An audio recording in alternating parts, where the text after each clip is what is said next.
The boys program started, believe it or not, with George Balanchine. And I remember him saying to me, one day we don't want to import people like you anymore. And I said, how am I supposed to take that, Mr. B? He said, no, you don't understand. He said, you're a very nice dancer. I like you, you're doing very well, but you're Danish. One day we want our own boys. We want American boys. Side, back, close first, front. Nice strong arm, Ross. Front. Side.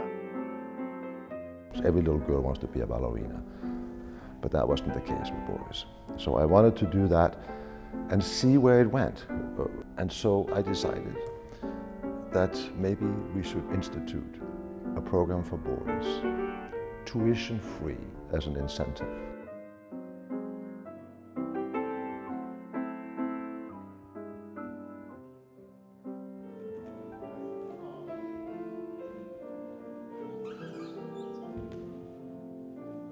They were all prominent dancers. The whole faculty here, essentially, everybody came through the New York City Ballet.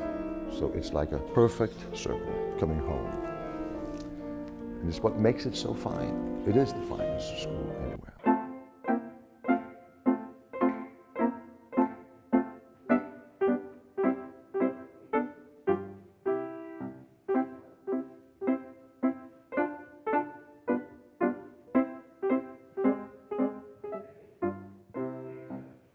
I think one of the great things about the teachers at the School of American Ballet, first and foremost, is that you have a variety of teachers. You're not at a school that has one or two teachers. You're at a school that has a whole staff, and each teacher brings something different to the table, to the classroom, and each teacher knows how to pull something different out of each student. Arms and then legs. Try it once. Susu, legs and then arms. Yeah, that was better. I actually started teaching here when I was about 26, I think, and it was because Peter Martins, he said it's very important that you start teaching while you're still a dancer, because not only do you bring a different aspect to the classroom while you're still dancing, but you actually will learn from your teaching and improve your own dancing. And 2, and 3, and 4, plie arabesque through passe. Some are also still active performers at the New York City Ballet, and you have this unique experience of being able to work with them in a classroom, spend an hour and a half with them, 1 or 2 days a week, and then also to be able to go watch them on stage and see exactly what they're teaching you in practice in a professional capacity. I remember my teachers from this same school, and the valuable lessons that I learned from them, and all the way down to Balanchine and Jerome Robbins and Peter Martins.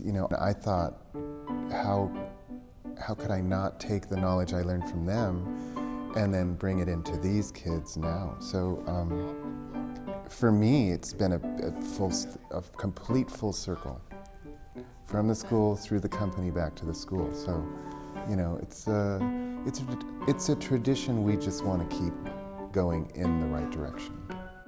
Go 1, go 1, go 1, go 1, 2, 3, go 1, 2. As a 5-year-old boy, I started dancing, so I that's all I ever wanted to do. And when I finally saw a ballet performed, I thought, this is just amazing. I want to do that, and that's all I ever did. You don't just jump in magically and be amazing. You have to work your way through and get better and better and better every day. I always feel my best can be better. It's not like you just stop somewhere. You have to keep on getting better and better and better. I think the kinds of students we look for here for the boys program are students who obviously have physical capability for ballet, flexibility, range of motion, but just as important as that, we're looking for students with desire to work, sense of commitment, and really wanting to do this be taught by such great dancers, Mr. Higgins and Mr. Soto, and you get to express your feelings through movements, and it really helps you not just in the classroom but outside of the classroom, and you learn things that you could never really learn anywhere else. It all has to be very precise because that's the way Balanchine wanted it to be, and he wanted to teach dancers that you want to try your hardest. Plie, up, plie, up. Developing strength at that age is very important because there are steps in ballet that if you're on one leg, we try to get them strong on those legs because these little boys are, they're little.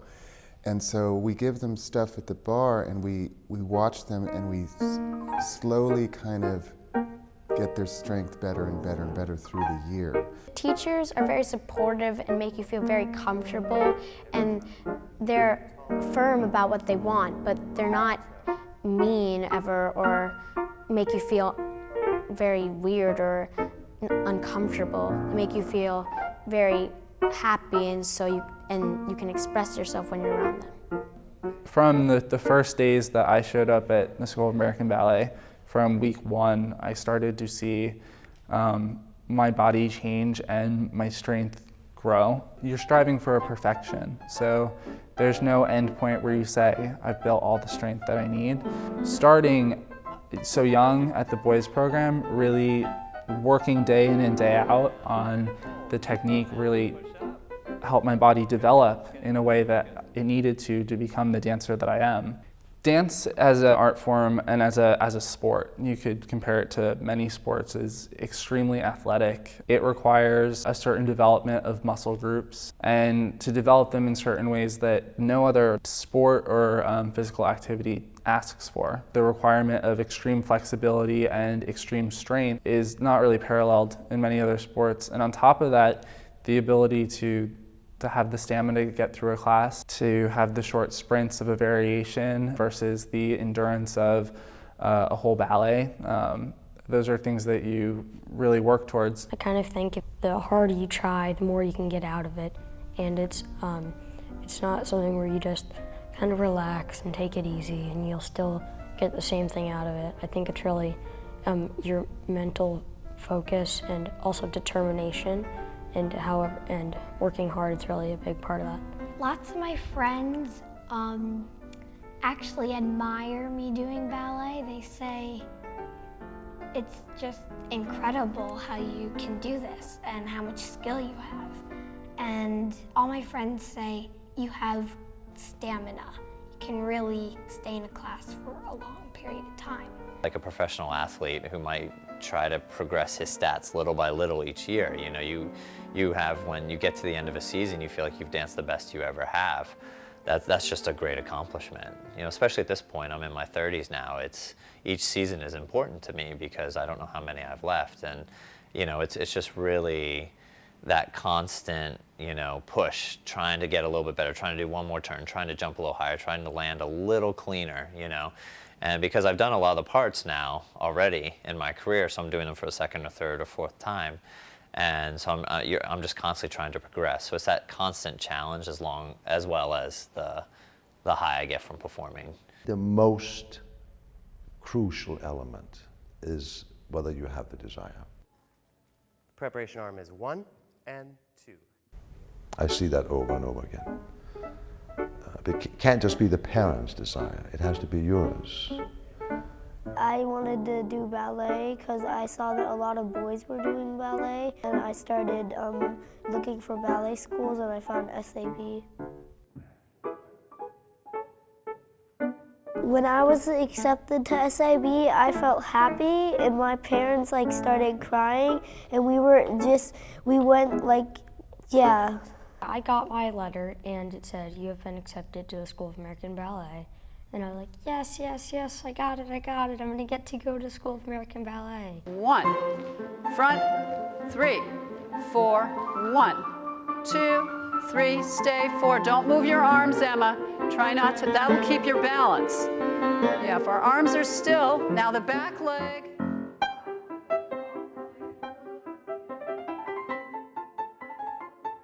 Coming to the School of American Ballet was a huge commitment for not only myself, but for my entire family. I first committed to coming down to the city 3 days a week, which is about an hour commute from home. So my parents committed to driving in and out of the city 5 or 6 days a week. They're both physicians, don't have extreme artistic backgrounds, but they saw that this is something I really enjoyed and wanted to do. They always said, if this is something you want to do, here's the money to take the train in as I got older, and it was very self-driven. I always was the one who really wanted this. When our kids were growing up and they were invested in ballet pretty heavily, we would ask them as a matter of course, is this something you still want to be doing? We never perceived our role as ballet parents, but more as parents, and so their overall well-being was our primary concern. My parents are very supportive with my dancing and will always get me to class when I need them to, and they really care how I feel about it, so I really thank them for that. Ballet dancers mature quickly. They understand the commitment that it takes to complete a process. They also mature mentally because they have to learn things very quickly and replicate them.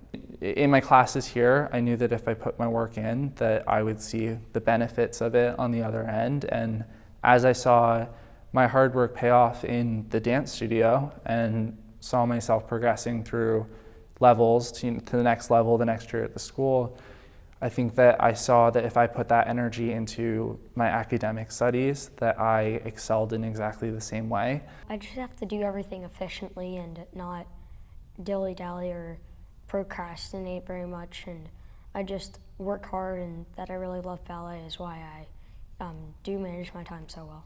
Like, this is a cafeteria downstairs, and that's where I can do a lot of my schoolwork, and like I eat while I do my homework, so like some days like I'll turn to my homework and there's some pasta on it or something.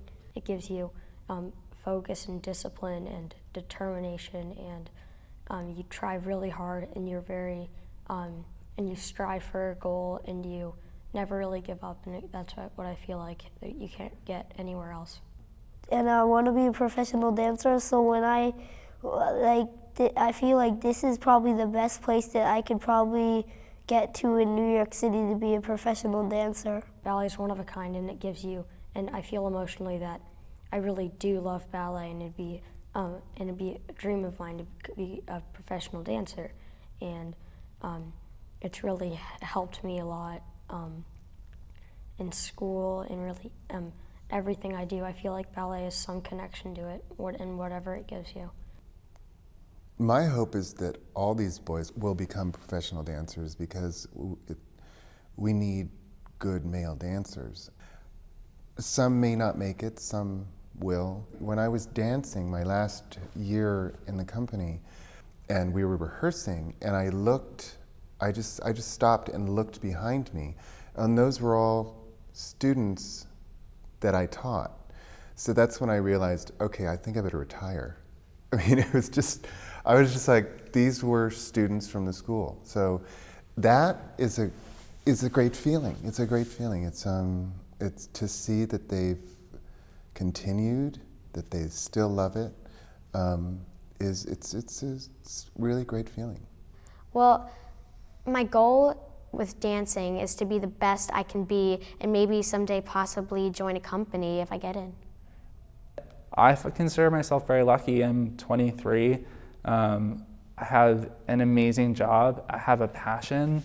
I was really lucky to, at such a young age, when I was 9, 10, to really fall in love with something. I grew up at the School of American Ballet. I was 9 and I left here when I was 19. I spent 10 years of my youth here. In many ways, getting into the New York City Ballet, growing up here, that's everyone's ultimate goal. When it actually happened for me, it was the biggest dream come true. I had never been overcome with such emotion. I know I earned it. I know I put in the hours to earn it, but it's still guaranteed to no one. It makes me feel so happy that I made it to that point, that I'm finally here, and this was my dream and what I love and my passion, and